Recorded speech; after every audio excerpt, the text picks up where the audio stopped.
New America. Chips and Salsa Show, New America. Hey, Alice, how you doing today? I'm doing good, Zeke. Recording from Las Cruces, New Mexico, which, man, we're always in the national news, so who knows what's going to happen next. Straight from the city of Crosses, that's right. Plenty to go on and on about today. Plenty to talk about. What do you have for us today? How are we going to kick today off, Gosh. Mrs. Alice? Get started, national, local. But, this is really exciting for me. But maybe if it's okay, though, I'd like to give a shout out to some very long-time chipsters from when I used to do the show in Arizona. Okay. So Theos Landscaping, in fact, they were one of our first sponsors when we did the show Oh, wow. on an AM radio. It was me, Don Jorge, and Martin Gonzalez, and Jose Theo and his wife, Trinidad. They opened a wonderful landscaping company, and that was on the first term of Trump because they were big Trumpers. And they're like, oh, Trump's in there? I'm gonna go for it, and it's a fantastic, very successful business. Unfortunately, Trinidad Theo, his wife, she passed away yesterday, and I'm very sorry to have to announce that. I love them very much. They were always very good supporters of our show and wonderful Republicans. And so to their family, to Jose Theo, the husband, and Andy, who we used to call him Little Jose. He was one of our first interns. God bless you guys. And also Grandma, Trinidad's mom, Virginia. So Mark and I send our blessings, and we love you, and I'm glad that she can rest now with her struggles. So thank you very much. That's Blessings. Chipsters. Yeah, thank you so much for sponsoring the show. You will continue to live through us, through the Chips and Salsa Show, New America, New Mexico, whatever. That's But right. that's how important it is, guys, to support conservative movement and truth is because of moments like this. They wanted us and Alice specifically to continue this tradition, and they believed in what we're doing here for her in the community of Arizona. We're doing it here in New Mexico, so I can't thank her enough for sponsoring you guys, and it led to this. And look how much we've changed New Mexico with her sponsorship from Arizona. All these years later, we're changing New Mexico with that one sponsor. So powerful. Thank you so much. Yeah. Blessings to you and all your family and everything that you've done here and in the next life. We kept the show going, and they're model citizens, patriots, great Americans. One of these days, maybe we'll have Jose on the show because he's got a fantastic story of his naturalization coming Ooh, here I to love the that. U.S. So, yeah, thank you very much. I couldn't go without saying something about that. No, yeah, please. That's a huge So, honor. Thank you. I'm going to dedicate our show to them. How Yes, about please that? do. We'll put that as the title. Be the title of the show. It'll be in the title. Right on. Dedicated to your friend. And maybe we'll just start it all about Trump. You know what? Yeah. I brought this because I got my little happy birthday to President Trump. He's coming up in June, Flag Day, same as Sheriff Joe Oh, cool. But there was a big executive order, Right. right? And it's election integrity. Right. Yeah, and the curious thing for me about it is like early when Trump first got inaugurated there was some Doge statisticians, one of them specifically. I posted about it on my Facebook and on Instagram, but he came out and said, look, what I can tell you guys is that President Trump, how he's going to deal with the voter integrity, he's going to make sure that the federal laws are being followed, and if they don't get followed, he's going to pull federal funding from the states. And they know what states aren't complying. They know.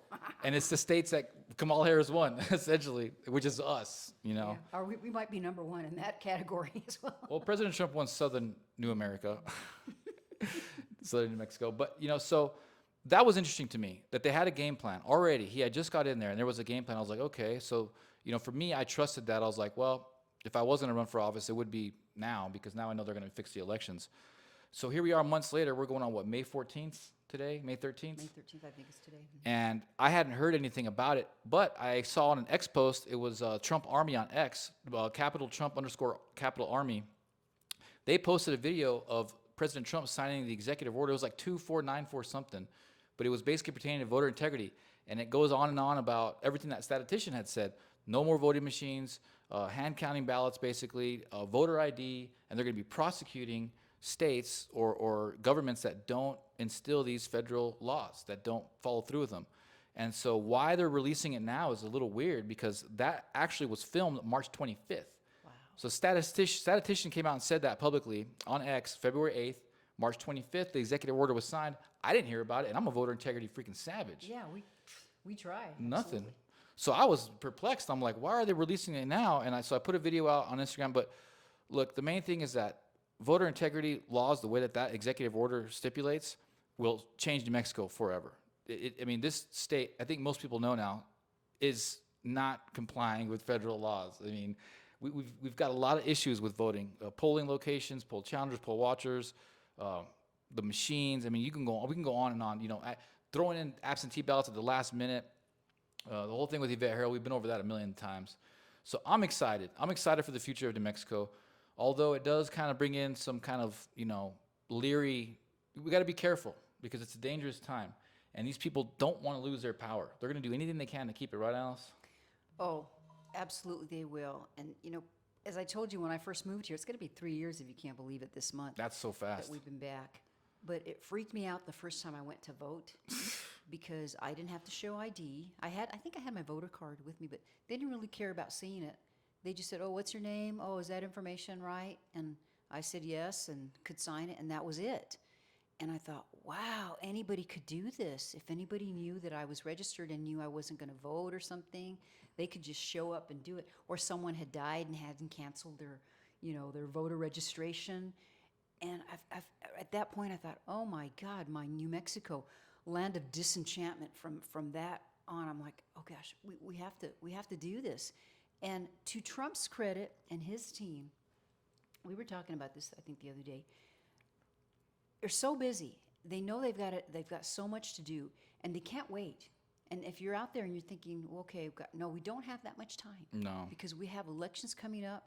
Next year's the midterms. No. We have to rock and roll right now. This is so important. And if you're out there and you're against this voter integrity, I don't understand how you could be that. Your vote is so sacred.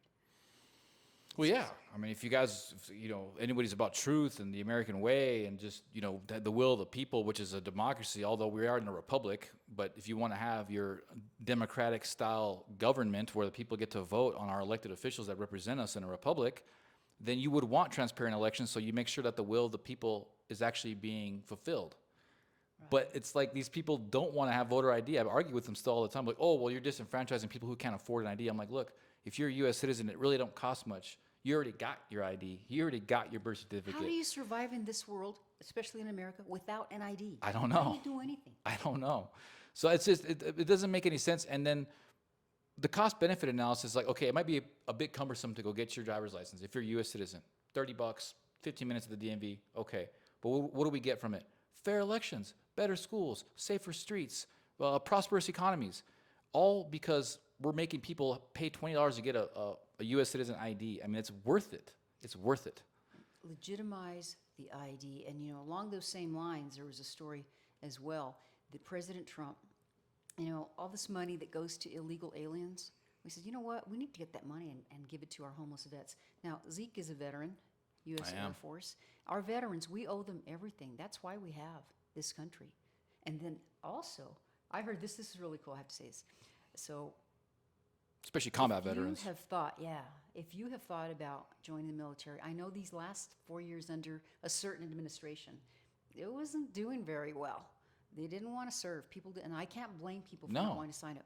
But it's a different story now, isn't it, Zeke? Well, the previous administration was attacking white people, the LGBTQ guys. And look, they just got rid of the LGBTQ stuff. But those guys were inciting a lot of turmoil. They were doing a lot of bad stuff aside from them just wearing women's garb. So it was a lot of other stuff going on there that's a little more complicated. But yeah, it wasn't a good time to join the military, when former President Biden was there. And now, hell, they were throwing white people under the bus. There was a bunch of DEI stuff going on. I wouldn't recommend people joining the military when Biden was in. But at the end I was like, look, he's going to be gone. President Trump's going to be in there soon. So you can join now. And I'm a big advocate. And I was not a combat veteran. I'll be, out front about that. But I was a security forces member in the Air Force. I did get a lot of weapons training. I did a lot of combat training, but I didn't go to war. So that's why I got a big heart for people who did get combat veteran status because, man, I know a lot of guys like that. And it's brutal. It's a brutal thing you got to go through. But I honor them, anybody who serves. And if you're young enough and you have people who are getting out of high school or in college and they're thinking about joining the military, send them my way. I'll talk to them. I'll talk them into it.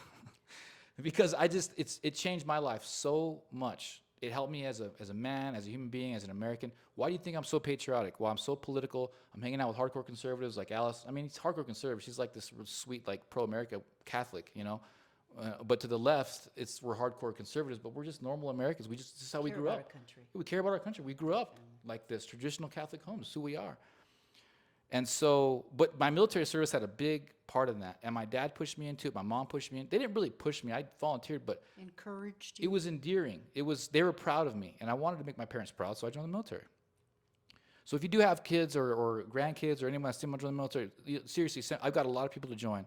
I've advised a lot of people through a very successful military career. I've got a long track record of getting people in, and people are doing very, very well now because I learned a lot while I was in active duty, and I can share what I learned with someone so they can have a really good, strong military career and a prosperous future. And you know, I failed to do this, but I'm going to take a minute real quick right now. So I wear my POW bracelet, MIA bracelet. Are you familiar with this? You know No. what these are? Wow, see, that's why you have a boomer and a millennial. So Yeah. seventh grade, Zeke, okay? In seventh grade, Okay. my cousin Lorna from California, she turned me on to this. And what it was, at that time, the war was still going on in Vietnam. And so what we were doing is missing in action, you would wear a bracelet in their honor, and the idea was never to take it off. Now, the original ones were more like That's a cool stainless steel. bracelet, though. This is a replacement because I never took it off. You shower with it, whatever. But it broke in half. So later when I'm working at the radio station in Phoenix, I run across a guy who keeps up with all this, and he replaced it and sent me a new one.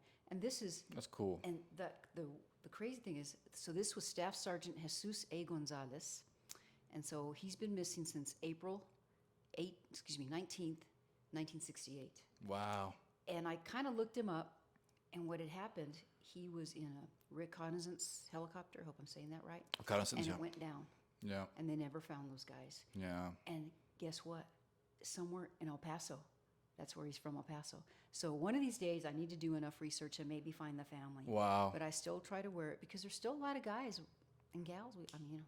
We don't know what happened to them. So I wanted to do that because Memorial Day's coming up too, and maybe we can have a guest on about that. We had the veteran guys on the last time, but you guys, I want to encourage you. This is the time. Join up now and serve our country under some great leadership, and I can't say enough about it. My dad was a World War II vet. All That's my brothers badass. served. No wonder you're so you freaking know. cool. Love World War II vets, man. One brother is Air Force like you. Oh, cool. Another one, I think he was a National Guard, and the oldest was Army. And this was a longer time ago. But please, and thank you all for your service very much. Yeah, we need a strong military. It's very important. I come from a long family line of veterans as well. I'm MIA from Vietnam, stuff like that. My uncle, Vietnam as well. He had gotten stage 4 lung cancer about 10 years ago from Agent Orange. And so to me it's like goes without saying. Love and honor and respect our freaking veterans, man. Like, how hard is that? That's what built this country. Rewarding the soldiers that fought for our country, that put their lives on the line, lost limbs, lost their families or whatever, so that way the country can have freedom. We would reward those soldiers with freaking castles, with farmland, with animals, whatever, because without the soldiers' sacrifice, the country wouldn't even freaking be there. So that is a tradition, honor that we need to continue if we're to keep this country as strong as it is, as it's getting. And I'm so glad that President Trump is doing this because it's really true. There should be no reason for our guys and gals to be out there on the streets. No, we should provide for them. And I know sometimes maybe it's a drug problem and they're not getting the help you need. Sometimes you can't force that issue. But there's so many stories that we've heard, and the vets aren't getting the help that they need. And I really feel much more comfortable under this administration them doing that. Yeah, that's a whole other episode. I mean, I've been through That the is a whole ringer show, huh? with the VA. I've only gotten really good treatment from the VA when President Trump was in office. I got all the services I needed, all the physical, everything was through a choice champion. So you can pick your own doctors. You don't have to rely on the VA because the VA hospital, man, they're overwhelmed, and they've got their own issues too, as most hospitals do. But with President Trump in there, strengthen the military. He bring a whole new military branch. He brings Space Force in. If it was up to me, I'd join Space Force right now. But I'm getting too freaking old for that. But the idea of serving my country in the new frontier of space is like super exciting to me as a man. I don't know. But anyway, It's very, very cool. And then, we have to, because last week when we did the show, we didn't have a new pope at that point, and now That's we do. right. We do. We have a new pope, I know. and he's actually, I think his mother was Martinez or something, so he's half Latino, Hispanic, whatever you want to call it. He's from Chicago, and La Panic. I'm going to have a lot of hope for the pope. Okay, that's what I want to do. I don't think he's going to be as left as the other pope. I've been doing a little bit of research about him and things that he's spoken up, because, like, for one thing is, women are not, in Catholicism, women are not priests. They have another role, and they're not. So I know that he's not for that. I read about that, but I pray, and it's Pope Leo the 14th. Yeah, and I love the Catholic Church. I really do. I go to Catholic Church still. I go to Christian church as well. But, Leo Zagami, he's an expert, world-renowned expert on the subject, and he doesn't have much good things to say about this new pope. And on the other side, though, I saw recently that he kind of ignored some LGBTQ flags. Did you see that? So who knows? We'll see how he reacts. There's a lot of problems in the Catholic Church on that high level. On the mid-level and the lower level, the people that I know are the most amazing Americans and Christians, because Christians are people of faith with Christ, right? Jesus.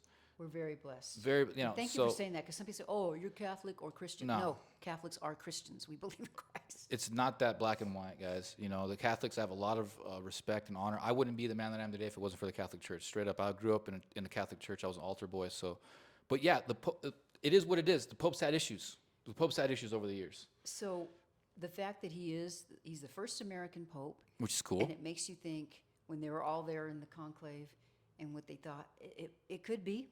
It could have political leanings. I mean, they may have wanted someone who they thought could get along well with our president now.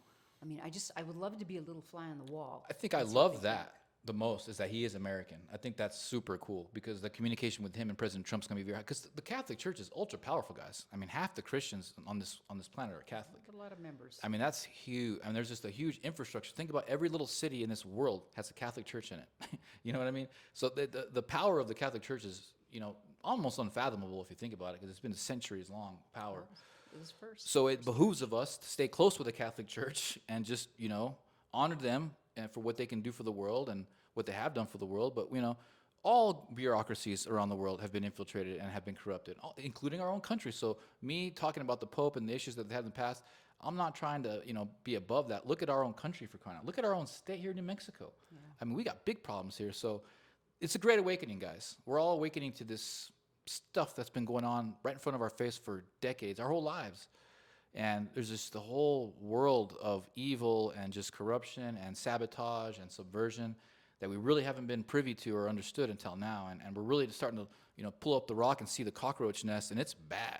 It's bad in there. I mean, every day they find new stuff. I mean, I know they found Chelsea Clinton, and the Clintons getting millions and millions of dollars from USAID. More fraud. But anyway, I was going on a little soapbox over there. So much sunshine that we need to shine on that. But I do pray for our new Pope. I do too. It's very cool. I mean, his Spanish is beautiful. He speaks, I think he reads German. He speaks 3 or 4 languages. Oh, great. So, just pray, and that's what we can do. And he's relatively young. So he might be in there for quite a while. I think he's barely 69. I pray that, and that's young in those days. It's young for a pope, yeah. Well, for that type of leadership, it's like that's pretty traditional to be in your late 60s and 70s, the experience you have and the connections that you've built and developed. I mean, the guy knows a bunch of languages. But yeah, I pray for him. There's big issues with the Catholic Church. I pray, because if they can get that figured out, man, that's going to be so powerful. And just like politics, because you live in America, you're a citizen, but most people aren't that engaged in the political nature of their community. And sometimes that happens also with your religion. You go to Mass every Sunday, and how active are you there? But you come just a little engaged. Even if you can devote a few more minutes than you think a week, it's very interesting what you will learn, and you can help. It's that's kind of your civic and Christian duty. We want to make this a great place. Keep America great again, and keep your spiritual world as well. Yeah, I've always just been a spiritual person. I've always, gone to church, even when I served in the military, and I've gone back and forth on my religious outlook. And the interesting thing is, our founding father, President George Washington, he wasn't really a big fan of church. He was a deist, but he always felt like it was kind of an institution that was more like of a pep rally. And a lot of guys now that are big time leaders feel the same way, but they have faith in God and stuff. And I'm not in that world. I do believe in going to church, and I do believe in the power of the church in terms of bringing the community together. I think it's so important. I like to take the approach that Benjamin Franklin did. I was obsessed with Benjamin Franklin growing up. I just love that man. And if you read his biography, he was really big on going to a bunch of different churches and befriending all of them, no matter what type of Christian or Catholic or anything. I don't think. Was he of a certain denomination? No, he was a deist as well. Okay. So the deist basically believes in God and a higher power. And like Thomas Jefferson was a big believer in Jesus' teachings, but he felt that he wrote a book on it that basically that Jesus' teachings were the most powerful moral teachings in the world, and that our Constitution was based off of those moral teachings, That's right. and that we should honor them and follow them. But he didn't like the institution of church, because back then, think about that, the theocracy was massive back then. Like they were, totalitarianism to the max. So and that's what they came over here for. yeah, so you got to think of their mindset. But Benjamin Franklin was very smart, and he knew how powerful the churches were in terms of bringing the community together and what they did for the community, because he was a big-time philanthropist. He built the nation's first library. And so when he died, all the churches that he, didn't matter what denomination or whatever, they all celebrated him in a big parade. All the churches, all the communities came together for him. And I love that. And I follow that same pursuit. I go to different churches. I communicate with people with different beliefs. And as long as we're all in agreement that God is at the top, and we wouldn't have this country if it wasn't for God, then we have something in common, And that's just my personal approach to it. And we can pray together, and it's very powerful. In fact, you should give a plug to our local county GOP office, Republican Party office. Yeah. We're going to start doing regular prayer. Start doing regular prayer. We had such a good turnout and such a good vibes. It was such a good time. Pastor Rice came from the Cowboy Church came. We had Brian Matthew came from the Catholic Church, and we had 2 different church prayers. But we did it together. And it was almost like, it gave me goosebumps when we were praying, because it was like, man, people are actually coming together for something positive. And we just wanted to pray for the community. It wasn't even political whatsoever. It was literally just about safety of the community, just having a good family community that is thriving. That's what we wanted. That's what we're praying for. And we're going to continue doing that. The logistics are a little bit different, because we did have some pushback on that. But it was so positive. I see us doing more in the future. Good. For sure. I think that's great. And another reason to come to the GOP office over here on Solano, close to Solano That's and right. Amador. Thank you for that, Alice. Please do. Any information you need, or give them a call. Do we have a phone number yet for them? Yeah, it is, but it's on the Facebook. Okay. It's on the Facebook We or don't the have that website. memorized yet. Sorry. I don't have it memorized yet. I forget. I think it's like 522 vote or something like that. Oh, that's really good. Don't quote me, yeah. But you go. it's something clever like that, yeah. Nice. And I like it because I think it's a really good location. It's my old stomping grounds when I was a little girl. It is. Dirt roads. The dirt roads used to be down there. That makes me sound really old. Did we talk about Alex Jones' viral video? Yeah. No, thank you guys. On our Instagram Chips and Salsa show, it's blown up. We're going to get to 1,000 followers pretty quick, which is pretty awesome, because that's from one video that I shared about Alex Jones, and he's talking about the corruption in New Mexico, because it's in reference to Judge Conlon. And ironically, Alex Jones was the one that had promulgated to the listeners that, hey, the Democrats are going to be going down for corruption, for lies, and all this and that. Turn to find out, I was the one that helped get that guy exposed. The Democrats that he was talking about, I was the one that helped, we were the ones that helped get that on Alex Jones's desk for New Mexico. So he did a rant on how corrupt New Mexico is. He says it's the most corrupt state in the country per capita. Hear that, ladies and gentlemen? Most corrupt. And I've heard that before. If anybody's heard, and I don't use a Q-tard, no. You know what? I study everything, and I looked into some QAnon stuff when it was kind of a hot thing back in the day. And one of the main things that they talked about was that New Mexico had the most sealed indictments and had the most corruption. And also, it had a whole map of the country, and it had New Mexico highlighted with a whole bunch of sealed indictments and a whole bunch of corrupt individuals that needed to be prosecuted. And then Alex Jones basically corroborates that years later and says, you know what, New Mexico, and I've experienced it personally, but New Mexico is very extremely corrupt. It really is. And so that video went viral. We got a lot of followers from it, and it's bringing people together from all over the state. I talked to other people from up north who've been through the same things that I've been through in terms of being attacked by the system, by the matrix. other people who are just as concerned as we are about saving New Mexico. We want to be liberated. We're not being represented. We all know that the elections are not fair. And so I just love that that video went viral. Now we're getting so much love and support on Instagram. Thank you guys so much. If you're not following us on Instagram, please do. We'll be posting there more and more as time goes on. But I thought that was a very exciting thing to talk about. It's about to crack 60,000 views. Now that video that clip that I took is getting more views than the actual Alex Jones video that I took it from. Oh, it is? Yeah. Wow. That one only got like Wow. 40,000 views, 50,000. We beat the actual The original. We beat the original now. Man. It's and so cool. Find us on Instagram. It's just Chips and Salsa Show New Chips and Mexico. Salt Show New Mexico. Me and Alice are on there. It's got a link to our YouTube page. Subscribe to us on YouTube as well, where our subscribers are going up, our views are going up. So we're picking up a lot of good momentum. I just wanted to thank everyone. If there's anyone's listening that's on that Instagram page, thank you guys so much. That is a very exciting thing for us. Thank you, and thanks for sharing it. That always helps us. We do have a relatively new Facebook page too, which is for the older boomers like me that are on Facebook a lot, and it's just Chips and Salsa Show New Mexico. So we try to post a lot of stuff New Mexico related, Yeah. but political and what affects us. But we really appreciate it, Chipsters. Yeah, it's at like 6,300 shares right now, something like that. It's wild. I mean, It's a powerful video. it is. It really is. I've watched it a million times too. Everything he says is so spot on. Alex Jones just nailed. He's just a viral guy. And I even told Alice when I posted it, I was like, hey, look, we're probably gonna go viral because I'm posting some Alex Jones stuff.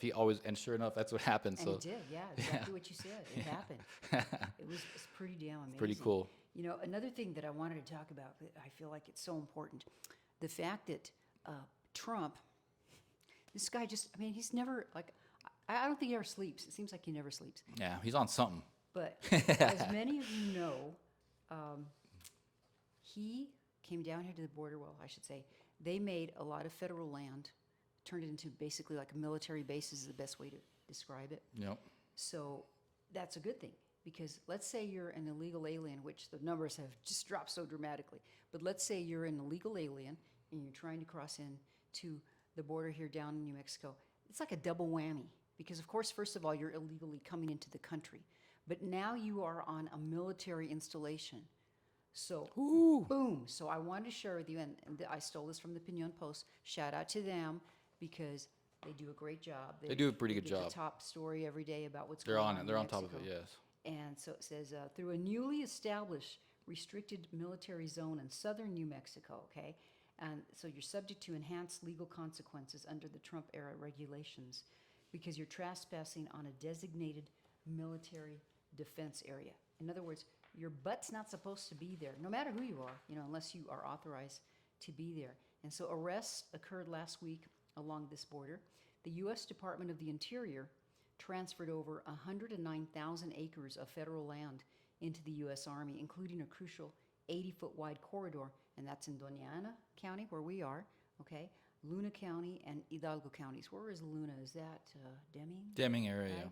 And Hidalgo? I'm not sure. Lordsburg. Lordsburg. Okay, see, I'm still learning the county. Sorry to be so. It's on the way to ignorant about Arizona, Alice. that. I know, I should know. No, I'm just kidding. It's Well, okay. don't- I didn't learn that for a They while don't either. say, here's the county, or if they do. No, I they pay don't. And attention to. Lordsburg's like a really small town, so you're Yeah, not gonna. but that's, we're borderlands down here. We're very close.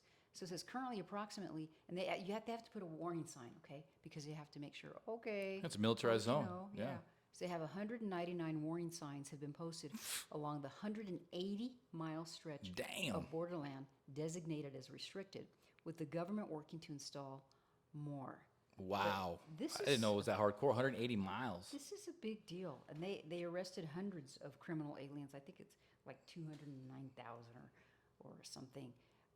But what I like about it is this is a big deal, and the left is trying to play it like, oh, not that many people think that's so great about them doing that to the border. Well, no, I have news for you. I don't think I've talked to anyone who can say they're unhappy with what's going on. No. That's Have an 80. you? That's an 80-20, 90-10 issue right there. Yeah, we unless want you're super left. we want open. We want closed borders. And shout out to State Representative Jennifer Jones. She had bring to light. This is years ago when she first got in office. That they're having big issues at that border down there in Deming. Drug cartels, beheadings over there, just over the border. I mean, hardcore drug cartel stuff, and basically they're taking over the area. So. Thank God for President Trump. Thank God for Representative Jones for bringing that to light too, because it's not a friendly place. The border, so it was the most dangerous crossing in the world while President Biden was in. Now it's not so much because President Trump's knocked it out. But Right. And I mean, we're only, again, I know we always kind of say this a lot, but I think it's really important. There's only 2.2 million people who live in this state. And we're not really growing for a lot of reasons that we talk about on the show. We get hammered. But our governor, MLG, Mary, what's her face? Lujan Grisham, whatever you want to say, Michelle Lujan Grisham, excuse me, there's so much that could have been done. Okay, so finally she calls in the National Guard, and I guess trying to create a perception that, we're going to do something about this. It has been a problem for a very, very long time, and the horrible things that come with illegal immigration. And then I want to tell you about what I found on Mother's Day. Okay, so my mom, and I hope you all had a really nice Mother's Day. I really do. We weren't blessed with children. I have lots of wonderful nephews and nieces, and I'm blessed with a great family. So my mom, I went to go see my mom. It's at the Holy Cross Columbarium. And as I was driving away, I happened to notice there was this yard sign. And I don't know, I mean, I'm not going to post the address where it is, but it's in that area. And the yard sign said, I hope I get this right. I think I sent it to you, Zeke. Immigrants are welcome here. Yeah. Okay. And then I thought, wow, that's really interesting. And then I kept driving, and there was another one. So there were two at least that I saw, but I was driving, and it was a neighborhood. I didn't want to just, get every single house and stuff. And I thought, do you really mean immigrants? Do you mean legal immigrants, or probably you mean illegal immigrants?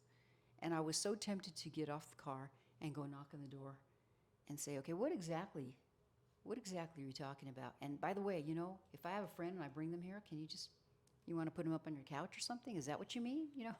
Look, we can't afford these illegal immigrants. We just don't have the money. They're getting all these entitlements, and they don't even want to assimilate. They hate this country. They come over here putting up the Mexican flag, even though they're getting all the benefits from the American taxpayer.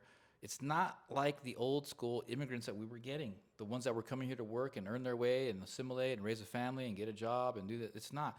What we have here now are basically military combatants infiltrating our country to subvert us.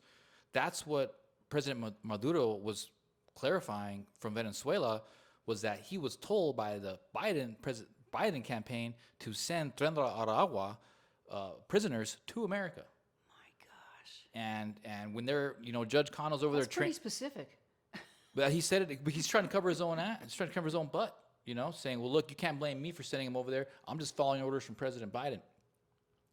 You see Tren de Aragua, taking over apartment complexes in Denver, brutally beating people. You see how violent they are. And then over here in Las Cruces, not far from the border, we have our own Democrat former law enforcement judge training them on military tactics. What do you think they're doing? What do you think they're doing? The FBI is right now, there's still a lot of internal fighting with the FBI. The old FBI is saying, well, hey, we didn't classify Tren de Aragua as a terrorist group. But Kash Patel says, well, our investigation says that they are a hardcore terrorist group organization. And so that's on record too. So look, they've been sending these people up here not for the right reasons, okay? And they only came up here because of the lockdowns. The lockdowns killed the third world the most. All right, now we got affected pretty bad, but the third world depends on serving the first world. So when they locked everybody down, the third world got hammered. Their economies got freaking floored. So they had nowhere to go. I'm not blaming them. They're being exploited. Yeah. That's the permanent underclass that's always been exploited by the Democrat Party for decades, even more so now. So let's just be clear about that. We're pro-legal immigration. Absolutely. These illegal immigrants are not the same ones that were coming over decades ago. This is a whole different type of basically a new type of war zone. This is a new type of war that we're in right now. So I just want to be clear about that. No, you're right. And so I brought up the picture of the sign and it actually says, immigrants are welcome here in big letters with an exclamation point. Wow. And at the very top of the sign, I didn't say this, but it says, no hate, no fear. So, I mean, of course you know that they're catering to the illegal alien. They're not even immigrants. Really, the proper term is illegal aliens. We have that in our laws. And it disturbs me. And this is a nice neighborhood, and I'm sure they mean well. That is disturbing. I'm going to give them credit for that. That's so ignorant. They mean well. But I was telling a mutual friend of ours about that. She goes, you should have gone out there and kind of, I said, well, I don't know these people. And it was in their front yard, so that's why I took a picture of the sign. And I hope I don't see too many more signs like that. It's their right, it's their property, it's their land to do that.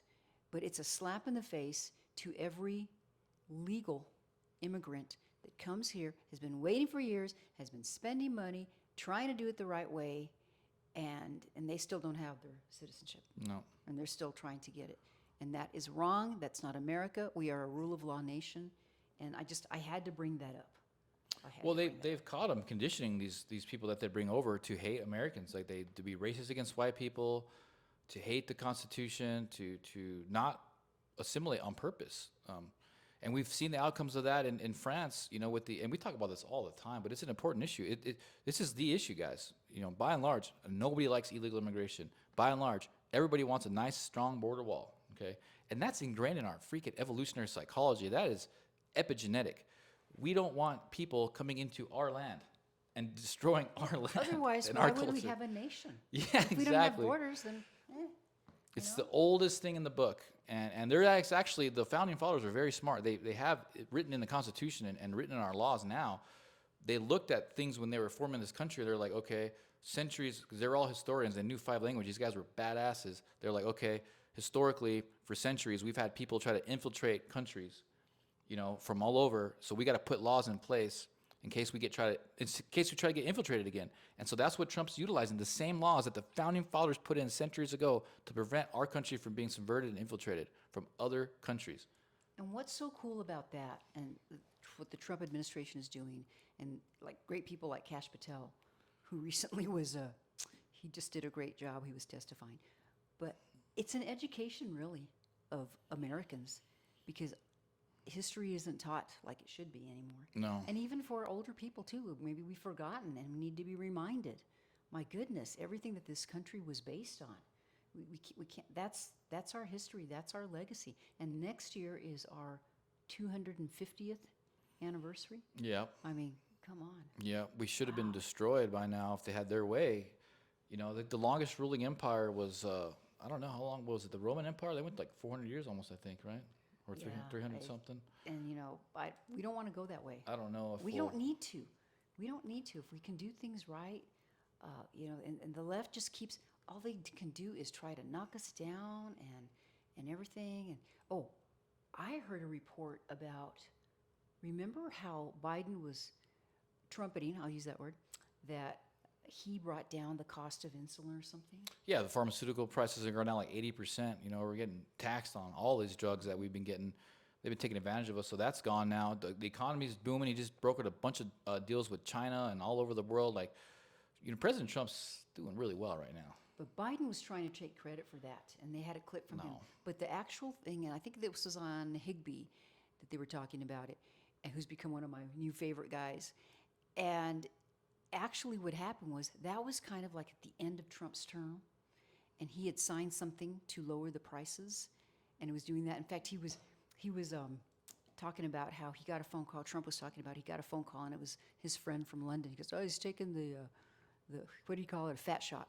So he's referring to Ozempic. Right? Yeah. He said, "I'm here in London, and it's $88." He said, "In New York, I paid $1,300."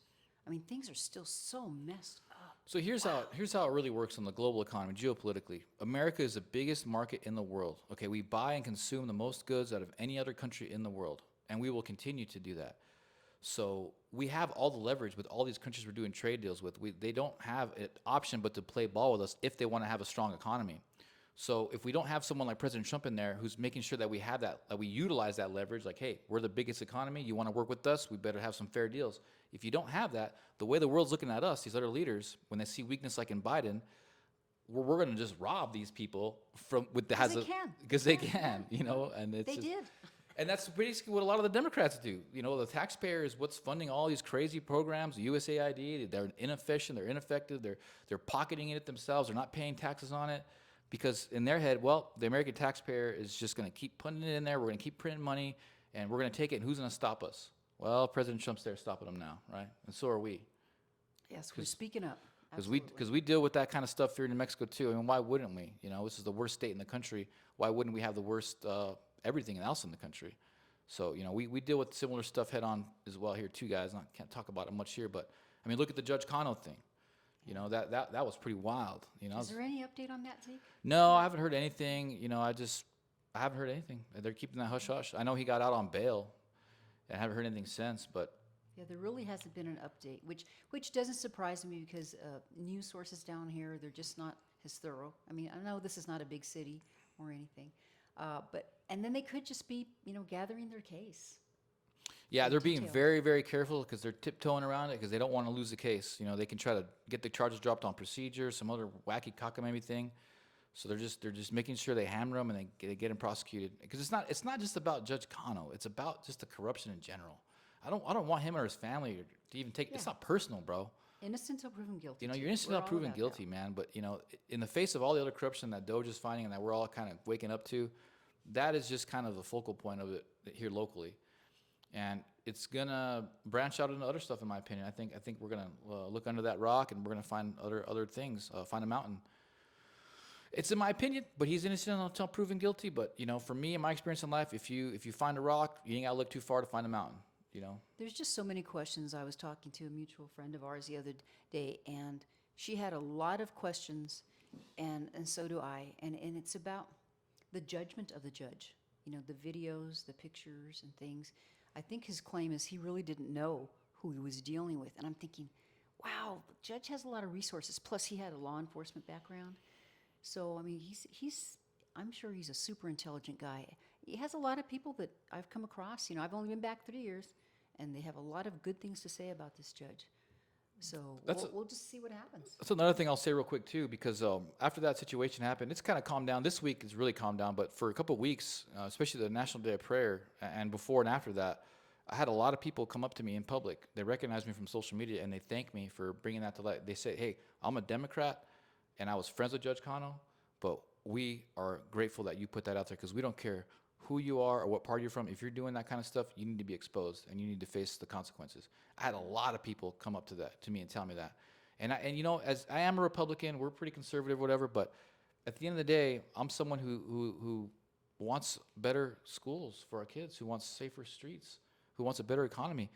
You can still be a Democrat and vote for Republican, or you can still be a Democrat and support me like those people did. Say, hey, you're on the other side, you're a controversial guy. That's what they said specifically. You're someone that's very controversial, but thank you for doing that. That was the right thing to do. And that was awesome. And I like so much respect for people who could be humble and just hit me up like that. And I'm just so grateful. And I don't want to throw all Democrats under the bus because they're not all like that. Right. They're not all like that. There's some good conservative Democrats out there still. And I wish they would come to the Republican side, but hey, I don't care. As long as you're voting Republican, I'm cool, man. Yeah, as long as you vote values, because we vote share the values. same values. Yeah. We want the same things, in the end. We really do. We just want a better state. You know, I have my Take Back Our State. Take our state back, Which yeah. these are available at the headquarters. headquarters. I think they're $15. Our chairwoman, Janice Williams, designed them. They've been selling. They're a hot item. Nice, yeah. And I will say this about the Democrat Party, though, that you're gonna run into some problems in the near future. They're gonna keep getting a lot of corruption is gonna keep coming out, and you know I don't see any way out of it for you guys at this point. I see the Republican Party and another party forming, like the Independents, which is gaining a lot of traction right now. You know, that's just my opinion. I would consider either going independent or coming over to the Republican side because the Democrat Party, from what I can see, the old school champion leaders, Barack Obama, Michelle Obama, the Clintons, and Fauci, they're going to be exposed very soon here, and it's not going to look good for the Democrat Party. And they're throwing their own off the bus, whatever you want to They call sure it. are. What's his face? David Hogg. Mm-hmm. You know, they're in chaos. They really are. And they're doing the best they can, which they do very well. They cover up because they're all about branding, and they're better than Republicans. You know, we're too honest. we air sometimes out they're all too our dirty honest. laundry and Yeah. everything, and that's okay. You know what? Purification's good, not a problem. That's my problem. I say I'm too honest. I'm But- too honest. He's a young man, and there's a lot of people evidently on the left and the Democrat Party that don't think he's the best to lead the party there. Well, who is leading the party? That's the I don't question. know. You know, That's I a good don't- question. I don't know who's leading the party. AOC looks like she's been under investigation for you know a lot of illegal immigration stuff she was into. Bernie Sanders. I mean, I lost respect for him when he just he was going to beat Hillary Clinton in that race. He was winning in the polls, He and was. he just stepped down all of a sudden. And you see him on private jets hanging out by mansions. I'm like, oh, this guy too. Huh? Yeah. I was a Bernie supporter for a little bit. They didn't want him in there. They really didn't. No, they didn't And want now, and then what are they doing? He and AOC, they were traveling on some pretty expensive transportation. And I think his justification was, he says, well, we have to do that because, and I wish I could do a Bernie impression, maybe you can. We have to do that because it's, we're jetting all over the place. And then, and what happened to climate change? All of a sudden, that's not a problem, man. Everything's cool. Yeah, the That climate was, change oh, thing. the is just- universe was going to end like in 3 years or something. Now Outrageous like that. I'm open to the pole shift theory. I like that theory because that's provable. You can see that the poles are shifting, and if the poles shift, then we're going to have massive climate change. And we do have climate change. We do. It's just the extreme that they always portrayed it to be like it's going to end tomorrow. Well, and the pole shift could change the world dramatically, but that's not what they were talking about. They're talking about climate change, and then they're talking about there's too much CO2, there's too much carbon dioxide in the atmosphere. Like, bro, if you know anything about plant cell biology or just plants in general, carbon dioxide is what feeds the plants so they can make oxygen. Like we need more We carbon. need that. We need that. Even So- I, a science dummy here, I know that. Yeah, their rationale it just didn't make any sense. It was the bridges to nowhere. Look at Spain. I want to talk about that really quick. Spain had got on this climate change green agenda like a decade ago, and they fully enacted it. They're on full solar, which is ineffective on a grand scale. Solar is good for like your house or your car, like individual usage. On a grand scale, they get the cells get damaged. There's all kinds of weather issues that happen. They're very expensive to fix. Spain has been experiencing more blackouts than they've ever experienced. The prices of electricity, therefore, are going through the roof. So now guess who wants to come in? I believe it's the UN or the EU, probably the EU. Okay, well now for a couple trillion, we'll come in here and fix all that and take over all your utilities and all your energy. But wait a minute. We did everything you said to do when we get full electric. Now we're getting blackouts and getting charged more than we were before. And then now you want to come in and charge us even more money to fix the problems that you gave us. So it's a bridge to freaking nowhere. And they're doing the same thing here in New Mexico, same thing in California. We got to just wake up, guys. We have to get some good legislators in there. We really do. In fact, we should probably talk a little bit about this, but last night was our meeting for the county GOP. And again, I just wanted to let you know, we have the second vice chair here. That's You're the right. Second vice chair, and thank you very much for serving. Janice Williams is our chairperson. She ran the meeting. And our newly first vice chair, we just got him confirmed, elected last night, is Jeremy Armstrong. Mr. Jeremy Armstrong, yeah, great guy, great guy. And then our treasurer is Charles Gray, and our secretary is Anne Marie Donovan. It's a fantastic team, and I hope great things for them. But our speaker last night was someone who's going to enter the gubernatorial race here in New Mexico, which will be next year, right? And that is Mayor Greg Hull from Rio Rancho, who, if you guys know anything about New Mexico at all, pretty much there's just a lot of it's a bastion of the left and the Democrats. But Rio Rancho is, I almost think it's like a suburb almost of Albuquerque, but it's the third largest. We're actually the second largest city in New Mexico. It's Albuquerque, Las Cruces, and then Rio Rancho. And he's running, and he gave us a whole rundown about Rio Rancho. And wow, I wish it was closer because I think I'd like to live there, Zeke. Yeah, Rio Rancho is a cool place. It's always been a very cool city.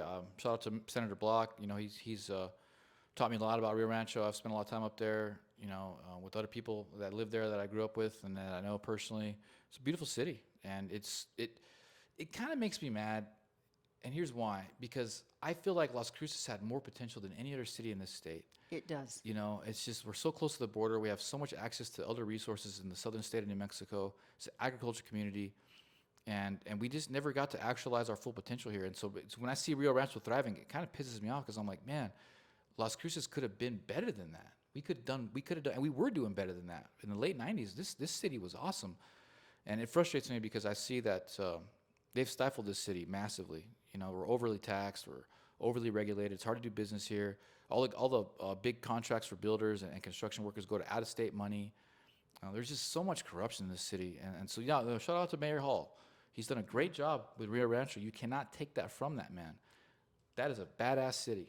And I'm glad you mentioned that because, so they're third largest, but yet he was talking about how they have a trampoline park and a bowling alley.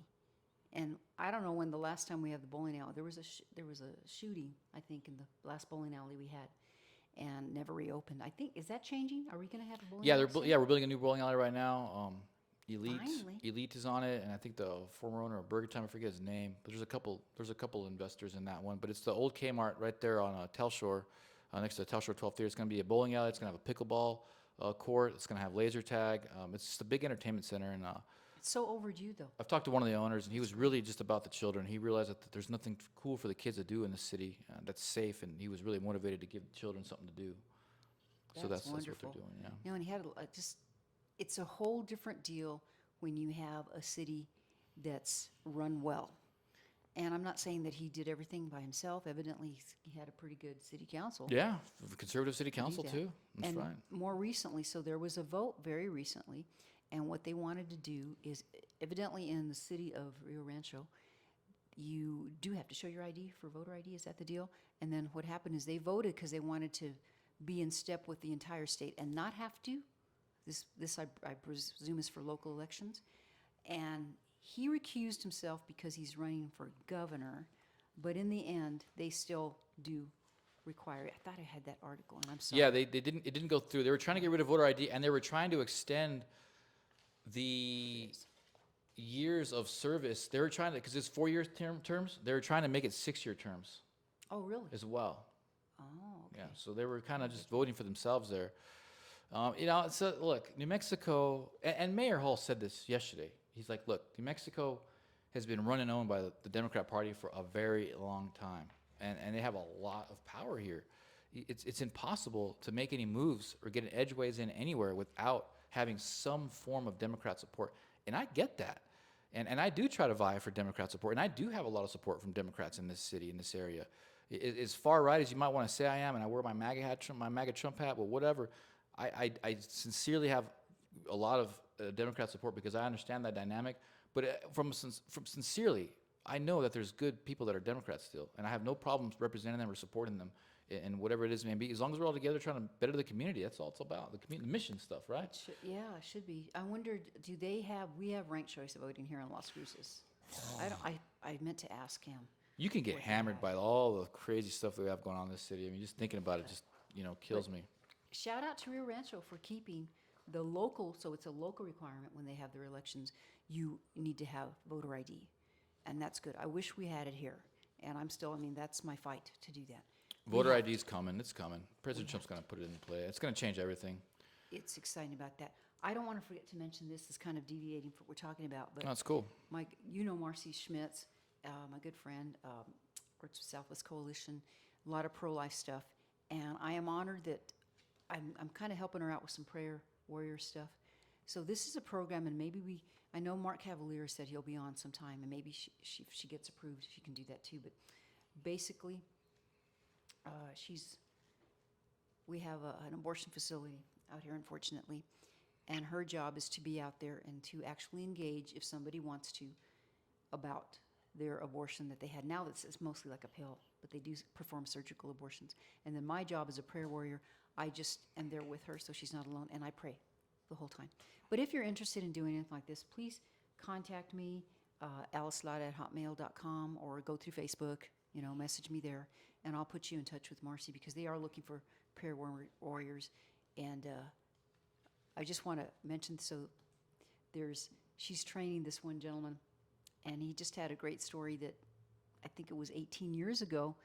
He and his, the baby mama at that time, I'll say, they were going to have an abortion. And when they went there, there was someone like a Marcy who ended up being there. And just the presence of that person being there, they talked it over and said, do you want to do this? No, I really don't want to do this. So now 18 years later, they have, their son, in which they never changed that for the world. So I just want to say that little story. There's countless other stories that I know and could say, and you probably could too. But this is so important because our children are at risk. And there's even like a whole other aspect too, as far as illegal immigration is too. But if you're interested at all in helping out with this movement, please contact me, and I'll put you in touch with Marcy. Yeah, it's a big deal. It's a big deal. Most people don't know that there's no limits here in the state. They've done polls. People want at least 15 weeks. We don't even have that here. So me personally, I'm pro-life, but I understand the political schema and the way things work. It takes steps. So the first step is to, get the will of the people in place, which is 15 weeks. You know, Something, I mean. I think as we get there and things, you know, as the Great Awakening transpires and we start to see what's really going on behind, they make it so hard to adopt. They don't even make it a viable option. You know, the baby boxes is not an alternative as well. You know, there's so many different ways that these young women can deal with an unexpected pregnancy, and I just don't feel like that we're doing enough good enough job as a country making those opportunities available to people who are in tough situations. You know, that's a tough private situation that really, you know, the government shouldn't have any you know, matter, and it shouldn't. It's just a personal thing. But hey, we pray for everybody, and we just want to be a good resource for the community. And if someone's going through a hard time like that, a young lady that you might know, there are resources out there for them. You know, Turning Point does a lot of cool stuff too. You know, hanging out with them until they have the baby, until That's the Turning Point. It's a pro-life organization, not That's right. Turning Point. Yeah, not USA, yeah. it's That's a yeah. But it's a. I went to an event with them recently, and it was a beautiful event. So, a lot of support out there for pro-life. A lot more than people think. And like I said, I'm pro-life, but you know, the public I don't think is aware of you know what's going on so much. Even still, the polls show that people want at least 15 weeks. People don't even know that there's no limits. It's up to the day. You know. And they don't. You You know, know. and please, talk to anybody. When we were doing the referendums, probably 90% of the people, they didn't believe me. Yeah. They said, oh, that's not true. I was like, yeah, it is. I'll never forget. I think it was it was like 4 or 5 years ago. There was it was big on YouTube, but there was a guy. It was a black dude. He was a pro-life black dude. I forgot his name, but he was going around in the hood, you know, with you know black dudes that had like big time slang, and he was just hitting them up like, hey, what do you think about aborting the baby right before it's born? And they're like, oh no, you know, like they were just aghast by that even being an option. You know, people who don't even know, if you just tell them what's really going on, they're like, wow, you know, that's doesn't matter what your religious proclivities are but you just hear about that and you're like, no, absolutely not. So I'll never forget the reactions of those people. I mean, people, you know, saggy pants, boxers hanging out, no shirt, you know, just basic, you know, stuff that's going on here, and they were like, hell no, you know. So that always sticks in my head. That always sticks in my head, you know, when I think about this kind of Very stuff. powerful. And then, you know, I probably overdo it. Those of you that follow me on Facebook at all, but I just can't resist because Charlie Kirk, he's so good. And these young women, just a clump of cells, just a clump of cells, clump of cells. I'm like, well, I'm a clump of cells, and so are you. You know, he just hammers them down, and it's kind of depressing sometimes because these are university students, and you think, you really, I don't think are intelligent enough to be at that institution. You know, it really bothers me, and especially a public institution that your tax dollars go to. But they're powerful videos, and we just got to keep talking about it and educating people. Yeah, I mean, it's tough. It's tough talk. No one else talks about this stuff, guys, besides us. You know, in this state, I don't know anyone else that has these types of conversations with the public the way that we do. And yeah, we probably get shadow banned for on YouTube. We probably, you know, could get more viewers and more subscribers if we didn't talk about it, but we don't really care about that. And you know, to me, that's a digital badge of honor. I think I was still living in Arizona. I mean, no, maybe it was with you when we talked to Jesse Romero, who's a Catholic evangelist, and we started talking. I think one time we talked about the vaccine, and we talked about abortion, and both times, boom, Hammered us. we got like a warning, and I don't think they shut down the whole video. I don't even think they had the video available on YouTube for anybody to watch. But again, digital badge of honor, and I'm proud to have it if that's what it takes. Okay, we're heading towards the end. What have we not hit? Did we updated about the party locally? What's going on? Party locally. Trump's doing great with the economy. We got voter integrity stuff coming up. There, you know, RFK's doing a fantastic job getting rid of the dyes in the food. The dyes are going away. Yeah. Chemtrails are getting exposed. You know, he's hammering the lockdowns and the Jabberooskies and how ineffective they were. So all the children's jabs that they have to take now, excuse me, all 72 of them. They take 72? None of them were placebo tested. None of them. That came out from RFK recently. So what are they giving these kids? You know, these poor freaking kids, man. I mean, they're just, it just breaks my heart how these kids are treated in this country, and in this state in particular. This state in particular has the most abused children in the country, and no one ever wants to talk about it, you know, besides people like us. You know, she's talking about children. That's children right there. That is children. Right. Well, I'm talking about children. And that's why I'm open about changing New Mexico to New America, because it makes me ashamed to be someone from this state in the way that we treat our children. And I would rather just rebrand and start a whole new future, new America, because New Mexico has just, horribly treated children for decades and decades. And that's just one thing. All the horrible things that this state has done, that is the one thing that really kills me. Look at the education. They're the most starved kids. They're the most sexually abused kids. We have hardcore Uneducated. facilities to end these, abortions, to facilitate these. The tourism. And it's And not it's cool, so man. frustrating. It's not cool, man. Because this is a beautiful state, and we still have a lot of wonderful people that have stayed here and live here and continue to do so with their families and their friends. We have resources. They're really, it should be a thriving state. And it's when I first got here, I always talked about it. It seems like we were really targeted, kind of the testing grounds of leftism. And you know what? If we can help it, it's not going to be that way anymore. It really isn't. And I have great hope, and I hope that you do too, Chipsters. Yeah. New Mexico Chipsters. New Mexico, New America, whatever. I'm about to make a New America shirt. New America. No, thank you guys for all the support and love. We still get people thanking us for doing the show. We're going to keep doing more, and we're going to do more on Instagram, more on the Facebook, everything else. If you guys, have any ideas, suggestions, let us know. We're working on getting some guests here real soon. A lot of exciting stuff going on. If you guys have any news to report, let me know. We'll put it on the show. Yeah, we really appreciate you. And I know our Chipsters send a lot of stuff, and we try to get to it all. And if we don't, I apologize. We apologize. We do the best we can. But just please send it. If you think, oh, they probably got it. If it's not, posted somewhere, go ahead and send it, because I don't care. I don't want to miss anything. And it's hard to catch stuff. It really is. But thank you. We really appreciate you, Chipsters, and shout out to Chips and Salsa Show in Arizona too. Yeah, Don Jorge, Mr. Sir, Cheryl Rosado. the Don. They're working a lot of stuff going on there. And also shout out to Rachel Alexander. And she's in Seattle right now, visiting with her daddy. And we hope that he does very well. And then one more thing I do want to say. Tomorrow there's going to be some services for my cousin, Lucille Kingsbury. And she was awesome. She passed away last month. And she was a big influence in my life. I'm not going to be able to go to the services, but I just want to, her husband, Phil Kingsbury, is a hardcore, wonderful California Republican, and we love that family very, very much.